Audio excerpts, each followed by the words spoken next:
Saudara, seorang balita meninggal dunia sementara dua lain kritis setelah kendaraan yang ditumpanginya terlibat tabrakan dengan kendaraan yang diduga ditumpangi istri Gubernur NTB.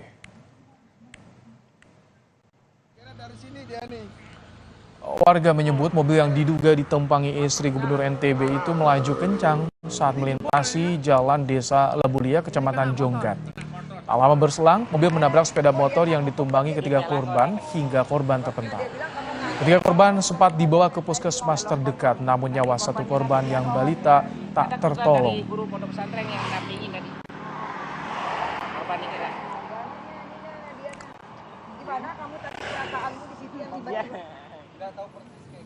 Kalau kita lihat kayaknya kecepatan dingin mungkin ya, jadi tidak bisa dia mungkin ambil rem kecepatan dingin.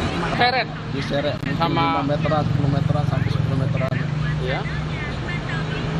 Korbannya 3. Terkait insiden ini, Polres Lombok Tengah masih melakukan pemeriksaan untuk proses hukum selanjutnya. Polres Lombok Tengah memastikan mengusut tuntas dan dilakukan secara transparan, walaupun diduga melibatkan istri gubernur.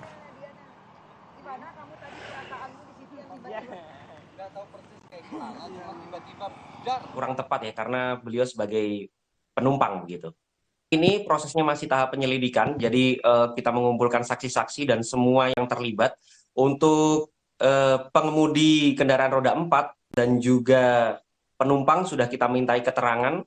Yang dalam tahap proses dimintai keterangan adalah para saksi yang ada di TKP, warga sekitar, dan juga yang terlibat di roda 2-nya. Sedang penanganan kecelakaan ini akan dilakukan secara profesional dan terbuka, dan untuk update dari perkembangan penanganan ini akan senantiasa kami sampaikan kepada seluruh media maupun seluruh masyarakat yang menanyakan.